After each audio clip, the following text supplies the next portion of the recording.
Welcome back again. In this lesson, we're going to talk about reusable UI views with XIB. We have obviously seen UI view classes in the past, but we never used them with XIBs as a separate interface builder file. So the reason we do it in this lesson, which is within the scroll view section, is in the next lesson, I'm going to use one of these reusable UI views, which has a much longer view and we embed it within a scroll view. It essentially offers you a way of simplifying your process and being able to have a visual feedback of what you are doing in a long UI view. So let's go ahead and see it in this lesson, which doesn't have a scroll view, but does have a reusable view. And I want to show you two different ways. One of them is using it in the interface builder, which is what I'm going to do here.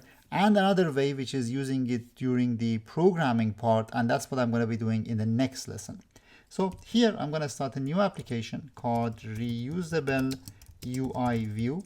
And in my Reusable UI View, here's what I should do. I'm going to go in here and start a new file, Command N. That's going to be a Cocoa Touch class of the type Swift and a subclass of UIView. And I'm going to call this one My View.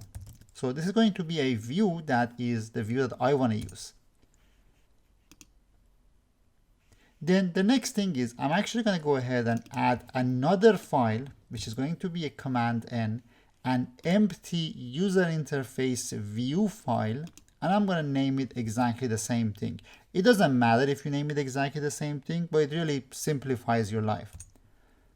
So now we have these two files. One of them is a myview.swift. The other one is a myview.xib.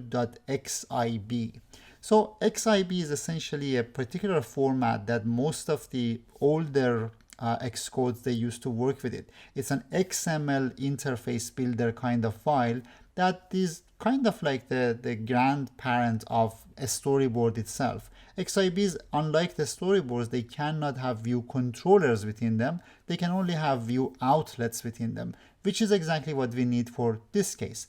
For instance, this XIB, this myView XIB, is actually one UI view, which is what I need. And within this UI view, I can add different outlets. I can have a label, for instance. I can place it up here. And maybe I can have a button then. I'm going to bring it somewhere down in here. So this is kind of a way for me to visually design my UI view in a separate place, but then embed it within a view controller or embed it within a scroll view, which is what we will be doing really soon. So I'm going to just reformat these things a little bit so we have a more appealing visual set so we can see things a little bit better. And my label has a different background color and my button has a different background color. And then I'm going to set constraints for them. I'm going to say this one has a height constraint and a width constraint, and it has a leading space and a trailing space and a top space. Same thing for my button. It has a width, it has a height, it has a bottom space, it has a leading space, and a trailing space. So we have both of these taken care of now. Now we haven't connected these two files together by any means. So let's go ahead and worry about that. How is this file, myview.swift, is going to be connected to myview.xib? First, I'm going to go to my Swift file. The one thing that you absolutely need to have is some sort of a content view that is this view, the main view of your XIB file. So that's something that we must have. So I'm going to have an IB outlet, weak variable, and you could use the assistant window for this if you wanted to, but I'd rather typing it like this, content view, which is a UI view. So this is the one that we absolutely must have. I'm going to copy this and add something from my label as well, say top label, and that's going to be a UI label type. Then I'm going to come in here and say whenever this view is initialized, so init, and I'm going to use the decoder init simply because if you use the init with frame, that is when you want to initialize it using programming. And that's what I'm going to be doing in the next lesson. In this lesson, I'm going to initialize it using the storyboard. So initialize using the storyboard. So in the initialization, I'm going to go ahead and say super.init using the same decoder. And then I'm going to go ahead and say I need to find this particular XIB file somehow. So to do that, I'm going to say bundle.main.loadNib and the name of that load file is myView, so is a string called myView. The owner of it is going to be self, and the options for it is going to be nil. I don't have any particular options when I'm loading this. So whenever it is initialized, it is going to initialize with itself this XIB file as well. Once it did that, I'm going to go ahead and say add a subview, and you have to add this content view to it. Now, this might be a little bit confusing for you, wondering how am I adding the content view of myself to myself. That's the thing, it is not the content view of itself. My view is a separate UI view. That's the one that you're initializing. The content view is the view of the XIB file.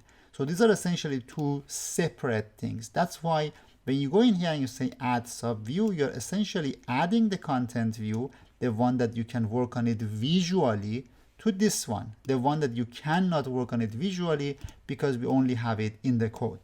And then once I have that, I'm going to say content view dot frame becomes self dot boundaries. So it essentially takes on the same space as my view. So self dot boundaries, we plug it into the frame of the content view. So now I have my view, and I'm going to go ahead into my view.xib. And in my view.xib, I'm going to go to files owner. And in here, I'm going to go ahead and say the class for it is essentially going to become the class that we had in there, which is the my view. So here, I'm going to say the class is my view. And as you can imagine, the moment we set the my view in here, we can have access to those outlets. We have the content view and the top label. So I'm going to drag the content view over the main view here and the top label over the top label. So that's all we had to do in here for our view. To do a quick recap, this view, the one in the XIB, is the file that belongs to the XIB file.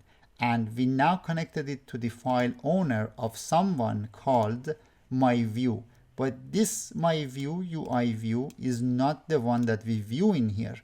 Rather, it's the content view of it. It becomes a bit of a long way around the process, but that's what it is, and that's the only way to do it. So now that we have the content view and it has some stuff in it, and it is being loaded from this particular view and everything is the way we wanted it, we can now go to our storyboard and actually add one of these views to here. So in here, I'm going to say I have a UI view, and I can use the UI view because my view is a subclass of the UI view, so they would work identically to each other. So I'm going to say this one, let's place it right on the 0000. Let's place it all over the space. And I'm going to go ahead and say its class is of the type myView. So it is using of the type myView for its class.